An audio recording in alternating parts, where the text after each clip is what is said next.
네, 안녕하십니까. 집에들 안 가시고 끝까지 버티신 우리 또 정예 용사들만 남은 것 같습니다. 그동안 이제 아침부터 이렇게 여러 세션을 거치면서 저희들 유학생 선교에 다양하면서도 정말 각 곳에서 그 소중한 경험들을 저희들이 공유하는 이런 놀라운 시간인 것 같습니다. 저는 이 마지막 시간에 어떤 이 선교들 조금은 다른 것이 무엇이냐면은 그 선교사가 보는 유학생 선교는 어떤 모습일까? 또 선교사가 조금 더 국내에서 정말 각 지역교회별로 열심히 하고 있는 이 형태와 또 다른 부분에서 선교사가 생각하고 있는 어떤 유학생 선교는 어떤 특성이 있을까? 이런 부분들을 조금 더해서 말씀을 드리고자 합니다. 어차피 저희는 선교는 변화되고 있습니다. 선교 전략에서 가장 큰 두 단어라고 하면은 상황화와 토착화라는 말입니다. 이 컨텍추얼라이제이션 이라는 말을 굉장히 많이 쓰는데 사실은 선교는 동인도 무역선을 타고 네덜란드 상선을 타고 해안가 선교 시대가 시작됩니다. 그리고 그 다음에 아니다. 우리가 해안가에서만 성경 나눠주고 도망가고 이럴 게 아니라 한번 내륙으로 들어가 보자. 그래서 우리의 정말 존경하는 우리 허드슨 테일러 형제님께서 우리 브래드린 모임의 허드슨 테일러 형제님이 중국 안으로 들어가서 이제 내륙 선교를 시작합니다. 동일 시기에 인도에서는 윌리엄 캐리와 또 그런 이제 여러 선교사들이 내륙으로 들어가기 시작합니다. 이것이 내륙 선교죠. 그 다음에 내륙에 들어가 보니까 뭐야 이건 여러 종족이 많이 사네. 그래서 이제 이런 트라이브스 미션, 그래서 NTM 같은 이런 부족 선교회 뭐야 이거 언어가 안 통한 한 나라, 중국은 한 나라인 줄 알았는데 인도는 한 나라인 줄 알았는데 아니네. 그래서 이제 위클리프 같은 그런 성경 번역팀이 또 그런 시대가 도래합니다. 그러다 보니까 이제 선교사들이 체계적으로 많이 들어갈 수 있는 시기가 돼요. 그래서 NGO, INGO를 통해서 선교사 비자 받기도 수월하고요. 그런 시대가 또 도래합니다. 근데 그런 시대도 잠깐 기독교는 항상 저항력이 있습니다. 왜냐하면은 기독교와 유대교를 제외한 대부분 다른 종교는 다신교지 않습니까? 그래서 유일신을 강조하는 기독교의 특성상 저항력이 강할 수밖에 없고요. 유일한 구원을 전하는 기독교의 특성상, 구조적인 복음의 특성상 저항력에 부딪힐 수밖에 없죠. 그러다 보니까 NGO, INGO들이 많은 그런 물질적으로 이제 또 좋은 일들을 많이 하면서 선교를 합니다. 그러니까 이제 그 나라들이 아는 거예요. 뭐야, 돈을 막 뿌리네. 그렇게 놔둘 수는 없지. 그래서 NGO, INGO 비자를 급격스럽게 선교지 나라들이 줄이기 시작합니다. 그러니까 접근할 방법이 없는 거예요. 그러니까 이제 비즈니스 선교, 비즈니스 비자를 갖고 들어가고요. 저 99시도 그랬죠. 그다음에 학생 비자로 들어가고요. 물론 뭐 선교사 비자가 나는 나라는 예외입니다.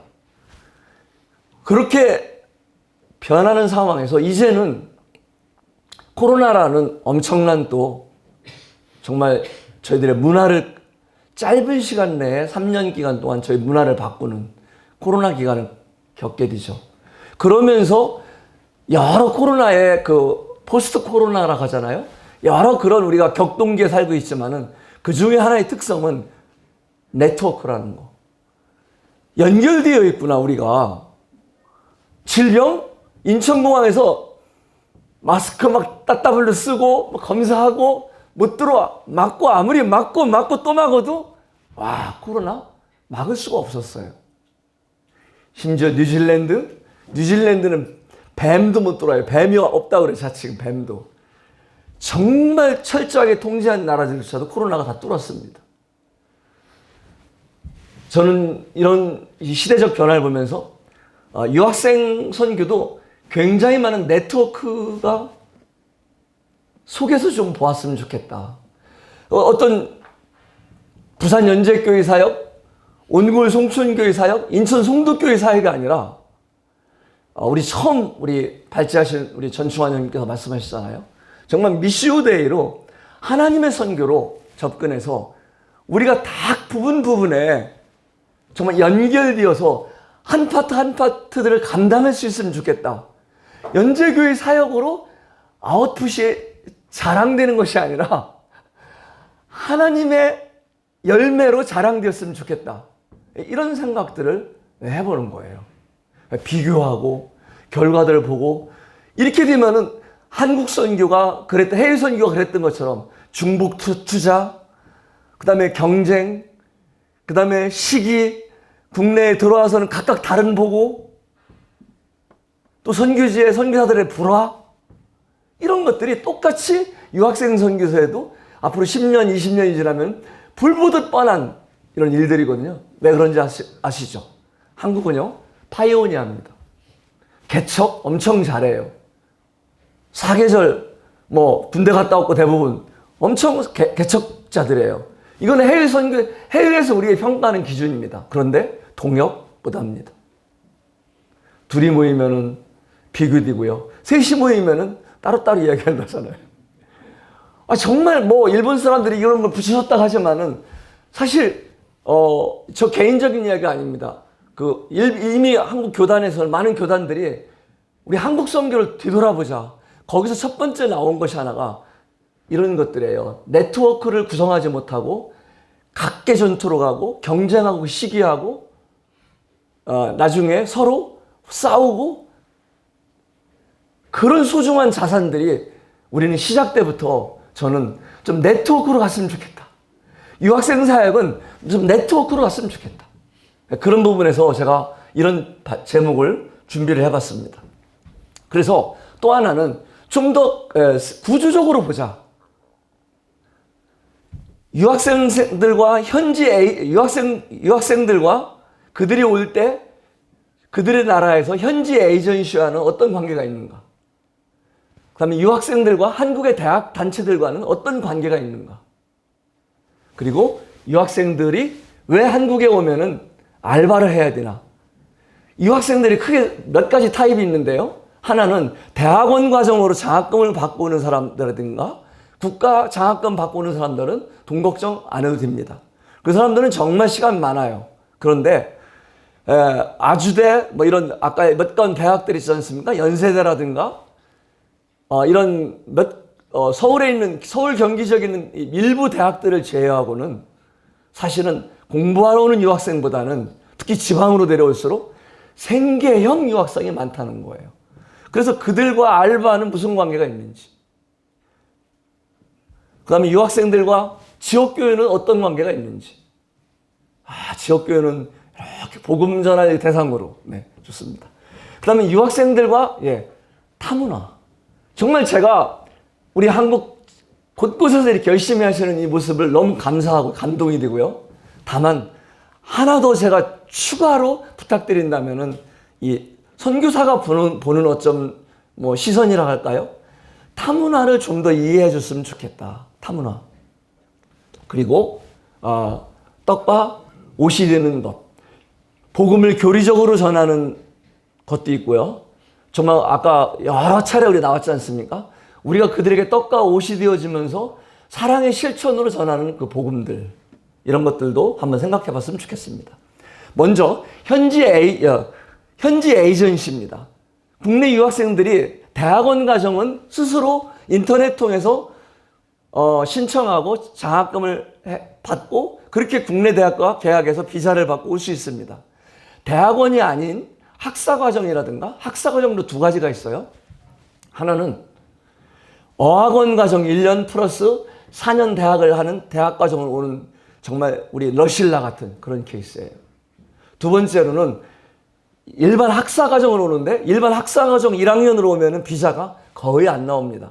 현지 대사관은 비자를 안 줘요.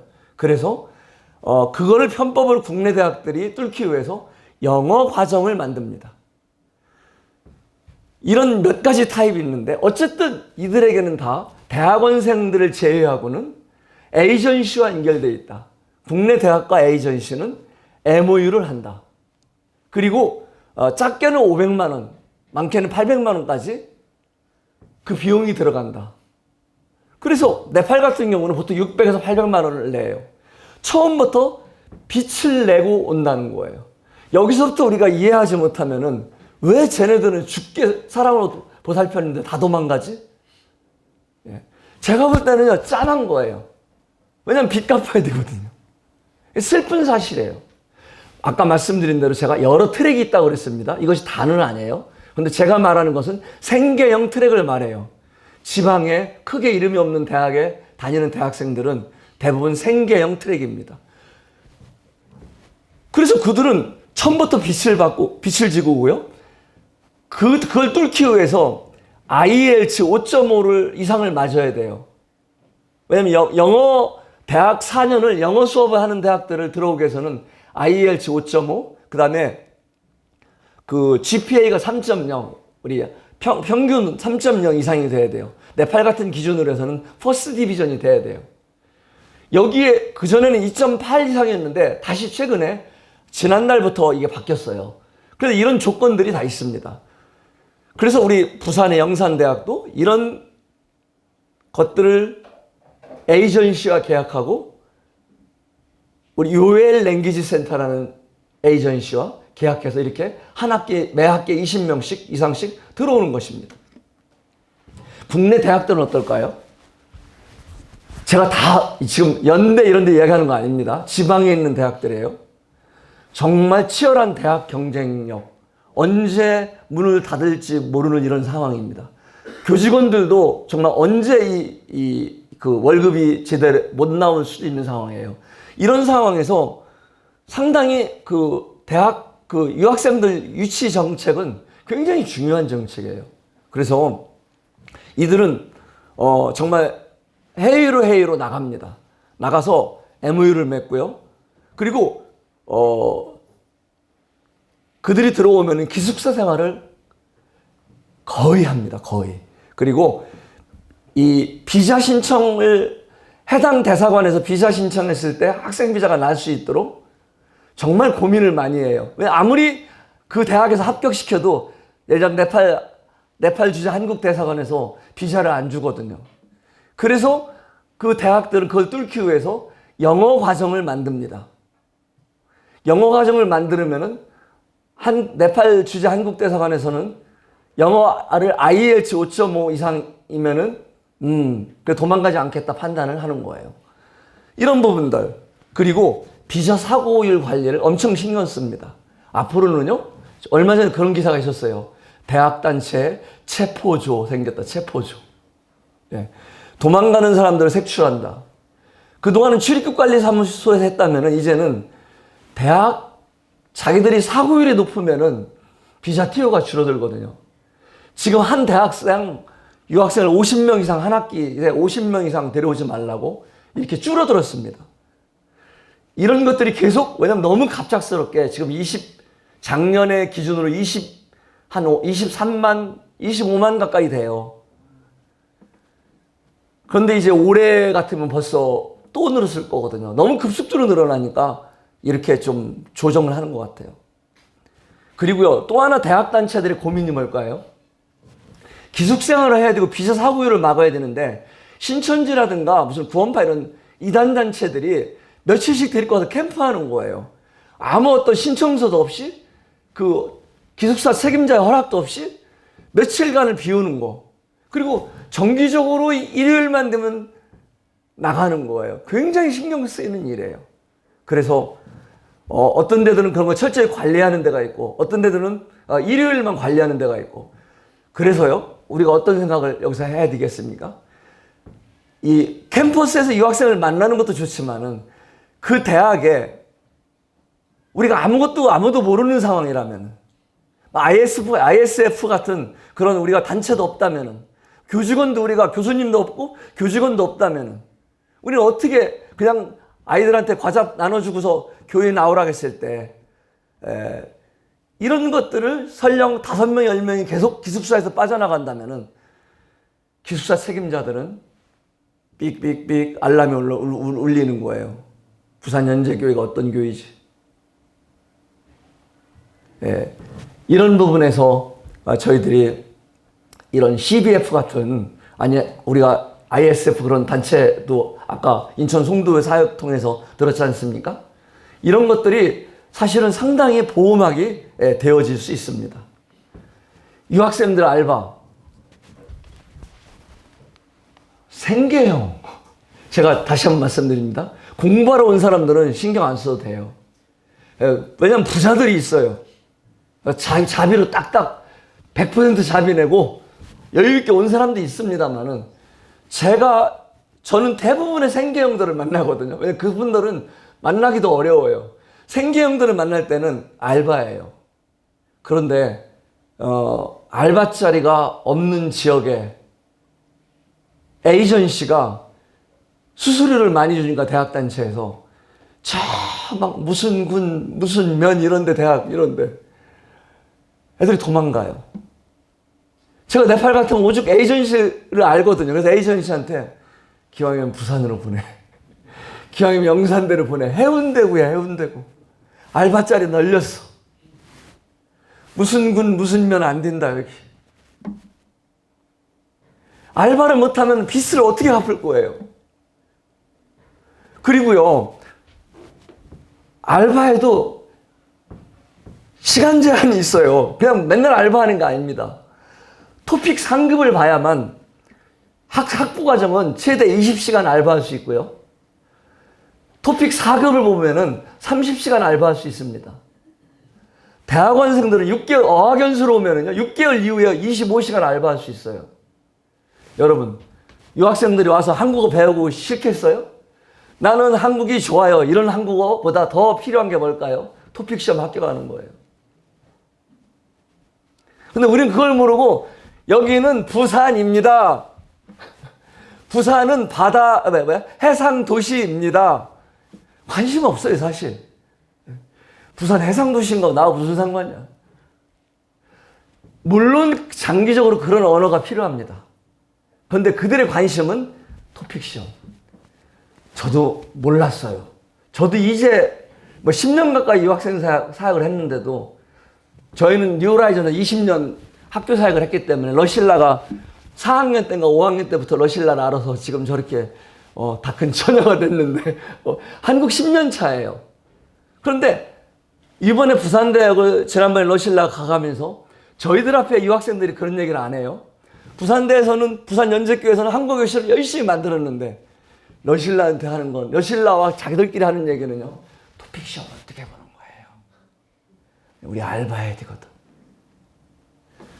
이런 것들을 제가 왜 말씀드리냐면요, 구제 사역으로만 한다면은 그냥 체리티 미니스트리라고 하잖아요. 체리티 미니스트리의 영역에 그친다면은 사탕, 전도지 나눠줄 수 있어요. 그런데 실제 유학생 사역을 우리가 시작하는 시기라면, 새롭게 시작한다면 저는 정말 그 유학생의 라이프 사이클을 조금은 더 깊게 이해할 필요가 있다. 그런 부분들을 말씀드리고 싶습니다. 그리고요, 돈 떼먹는 것도 굉장히 많아요. 한국 사장님 나빠요. 들어봤죠? 그리고 우리 원재민 형제님 오셨는데, 변호사 형제님이세요. CBF에 이런 앞으로 법무적인 것, 그 다음에 성폭행, 치킨 튀기는데요, 사장이 자꾸 옆에서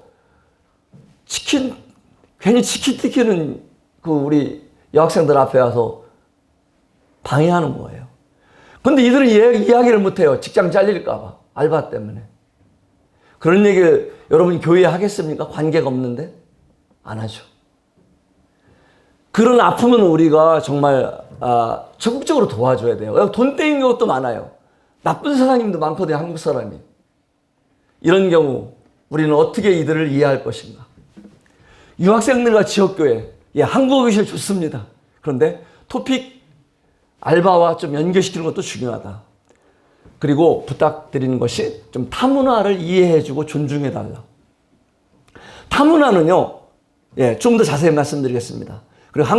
그리고 한국어 교실만 하지 말고 한국 문화 교실을 해달라. 한국 문화 교실. 한국이 왜 이렇게 하는지 우리도 잘 몰라요. 왜 우리도 나이 순으로 이렇게 앉으시라고 하고 왜 일어서서 어른이 서면 우리 젊은 사람들 일어서야 되는지 굉장히 이상하거든요. 그런 것들을 한국 문화 이해도 정말 중요하다. 왜냐면은 5년, 6년 유학생활을 하려면은 상당히 이런 부분들이 유학생활의 승패를 좌우해요. 심지어는 교수님과의 관계에 있어서도. 그리고 따뜻한 돌봄은 제가 말 안 해도 너무 잘하고 계신다고 생각해요. 이거 예배 참석. 오자마자 예배 참석? 무의미하다 함부로 말하면 안 되죠. 근데 저는 정말 너무 강요하지 말라. 네. 예배 참석이 중요하지 않다는 거예요. 이 시기에는, 오자마자는.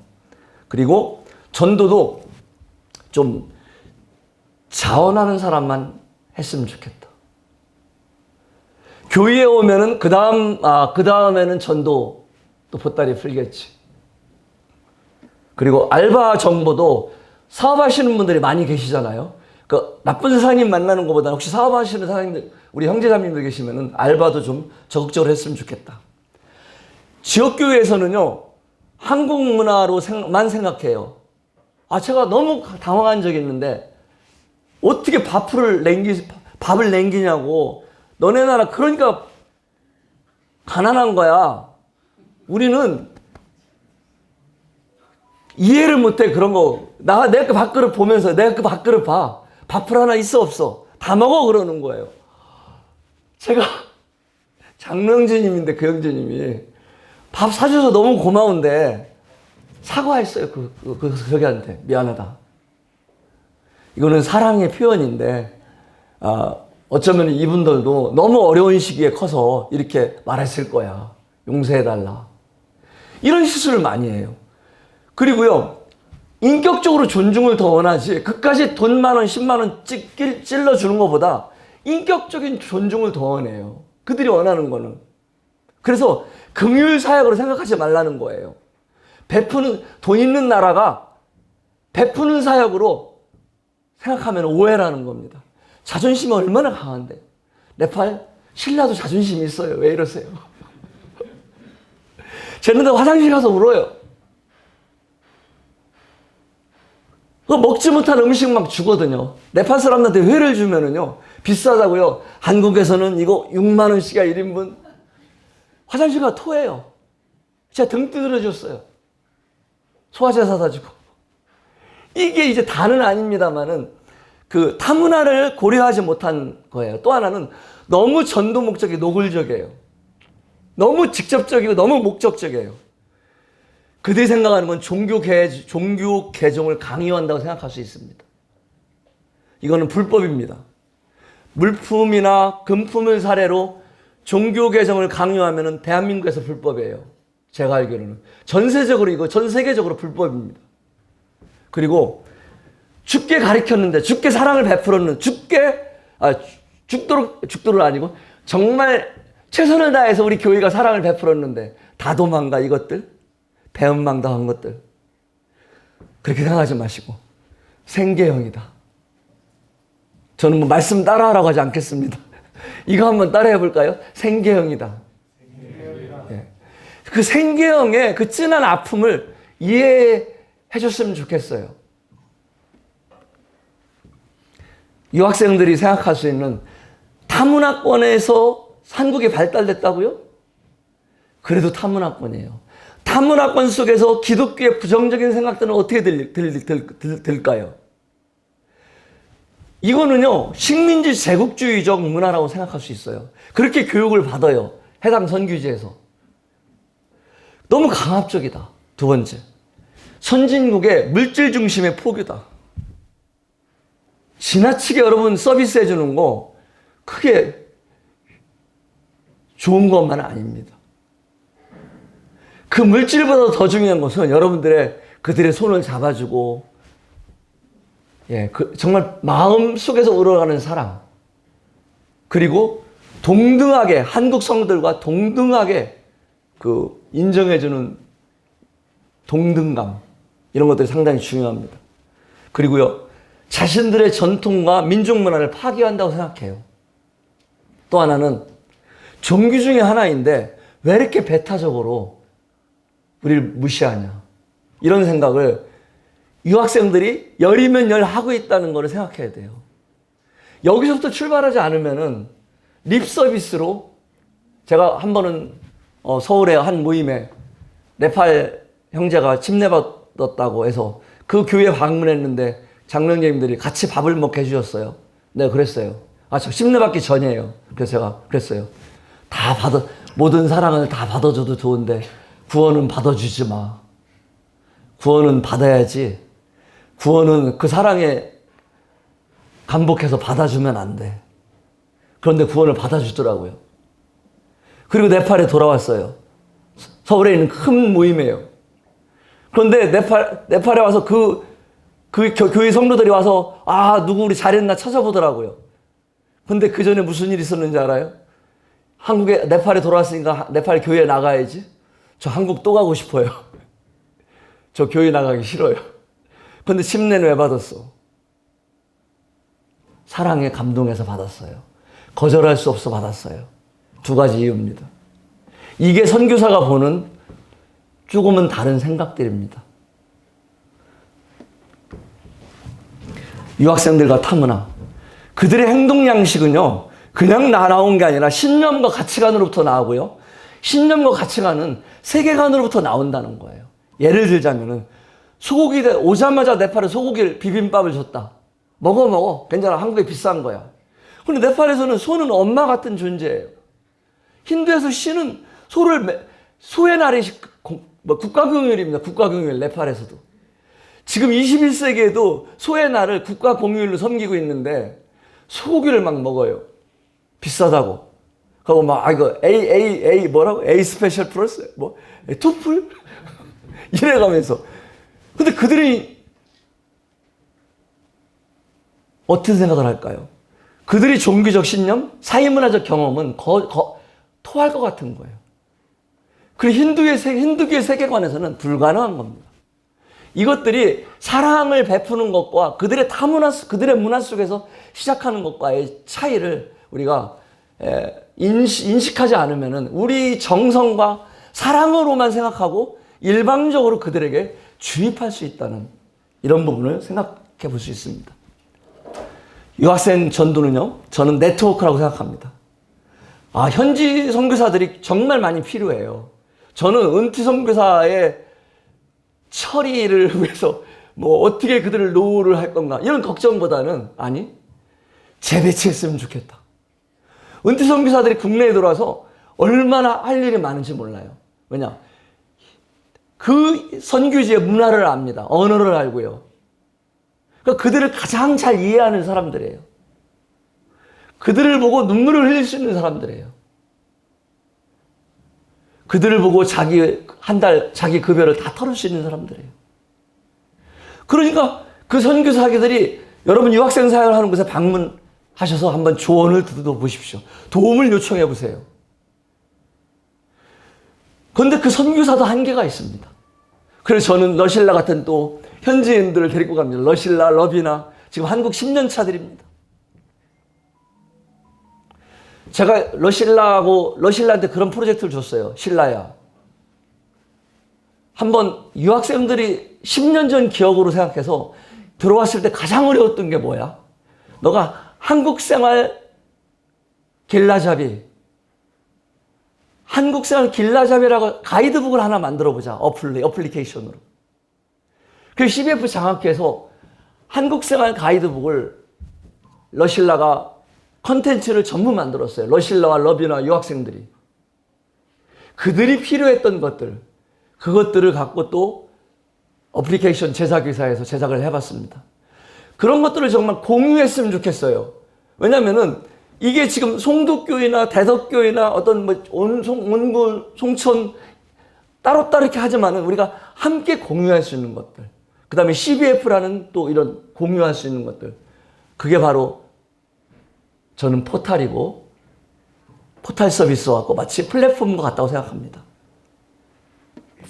그리고요, 현지어를 할 수 있는 사람도 굉장히 큰 자산입니다. 아까 권희 형제 얘기했잖아요. 현지 선교사가 없으면은 현지어를 할 수 있는 사람. 왜냐면은 국내에서 아무리 영어로 해도 한계가 있습니다. 두 번째로는 현지인 전도자와 연결할 수 있는 방법을 찾아보십시오. 안 되면 줌으로라도 해보십시오. 우리가 영어로 전하는 거, 한국어로 전하는 거하고는 정말 차이가 클 겁니다. 저는 최종적인 침례 상담을 모교회, 우리 한국교회에서 하기 전에 네팔의 현지인들과 현지 전도자와 연결시킵니다. 한번 조언을 들어보십시오. 그리고 유학생 관련 대학을 협력 관계를 유지해야 됩니다. 유학생 관련 대학을 국제협력 부서를 방문하고 그들과 우리 교회가 소개되지 않으면 우리 교회는 여전히 어떤 단체지? 우리가 왜 캠프에 가지? CBF 캠프에 가지? 왜 기숙사를 2박 3일 비우지? 이런 것들이 우리가 인식이 안 되면은 그들은 늘 경계한다는 거. 우리가 다 교직원이 있는 것이 아니지 않습니까? 모든 대학에. 그럴 때 우리가 어떻게 할 것인가? 그래서 정말 유학생 사역을 하려면은 그 국제교류처라든가 그 기숙사 담당하는 그 책임자들이라든가 이런 분들과의 접촉하지 않을 수가 없다. 그리고 CBF 선교입니다. 장학회, 법무상담, 또 교수님들. 정말 뒤에서 서포트하고요. 그 다음에 앞에서 도와줄 수 있는 분들. 이런 분들, 아까 했잖아요. 이렇게 네팔 유학생들을 네팔 현지 전도자가 복음을 전하는 줌으로, 네팔어로. 그리고 부산연재교회에서 우리 형님들과 함께 이게 부산 영산대학을 간 겁니다. 영산대학교를 가서 국제교류처를 가서 이분이 한동대학 출신인 걸 알았고 이분과 함께 좋은 교제를 나눴어요. CBF를 소개하고 이분이 왜 기숙사 문에서 아이들을 지키는지도 알았고요. 그 이단 단체들과 싸우고 있다고.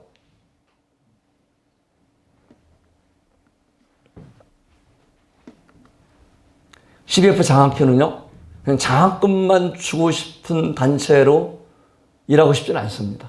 정말 작은 힘이지만은 어떻게 각 곳에 유학생 사역하는 분들을 좀 도울 수 있을까? 정말 어려운 환경에서 교회에 연결돼서 열심히 하고 있는데 경제적으로 너무 어려운 학생들이 있으면은 CBF 교수를 통해서 추천을 하시면 저희들이 장학금을 줄 수 있습니다. 그리고 음악회를 하고요. 졸업식 때도 저렇게 우리 신라 졸업식 때 간 거예요. 신라 서울대학원 졸업식 때 갔는데 깜짝 놀래요. 유학생이 부모님도 못 오는데 최고 많은 그룹이 가서 저렇게 졸업식 때 축하를 해줬어요. 저희 장학기 이 사진들이 있는데요. 따뜻하고 포근한 남자들로 구성되어 있습니다. 대한민국에서 가장 바쁜 사람들, 여기 삼성전자 사장님도 계신데 대한민국에서 가장 바쁘신 분들, 저는 그거 관계없고요. 제가 관심 있는 거는 따뜻하고 포근한 남자들. 여기도 많은 이사님들이 와 계신데 그거면 충분하다. 사회적 포션보다도 정말 따뜻한 분들. 왜냐면은요, 유학생 사역이요, 이게 정말 허무하거든요. 제가 장학기가 우리 모토로 갖고 있는 약속의 말씀이 이거예요. 물 위에 떡을 던져라. 여러 날 후에 도로 얻으리라. 그리고 나그네를 사랑하며 그에게 떡과 옷을 주시는 분이 우리 주님이시다. 어떤 대가를 바라고요. 반드시 전도해서 영혼 구원하겠다. 저는 이거 필요하지만은 너무 이런 목적 지향적인 것보다는 우리가 전하는 부분에서만 할 수 있으면 좋겠다. 이 마지막 이 슬라이드입니다. 엊그제 전시회가 있었어요. 썸니나 머러전 자매인데 네팔 CBF 장학금을 받는 자매예요. 이 뷰티 케어를 전공한 자매인데 이 작품을 러시아 모델과 함께 이 작품을 러시아 모델이에요. 러시아 모델. 30만 원 주고 부산에서 불러와서 러시아 모델을 사진을 자기가 메이크업해서 찍은 사진입니다. 제목이 뭡니까? 어느 유학생의 눈물이에요. 뭡니까? 자기가 우울증 걸리고요. 외롭고요. 춥고 힘들 때 그 눈물, 그 기간들을 견디면서 그 눈물을 수정으로 표현했어요. 수정. 여기 사진은 잘 안 보이는데. 그것을 듣고 일어서는 이 학생의 한 삶을 이 학생이 그렸는데 교수님이 감동했다고 그래요. 저는 우리 유학생 사이의 모토를 정말 이 사진 한 장으로 제가 마지막 오늘 이 세션에서 소개해드리고자 합니다. 우리가 교례로, 복음의 교례로 그들에게만 나아간다면 한계가 있을 것입니다.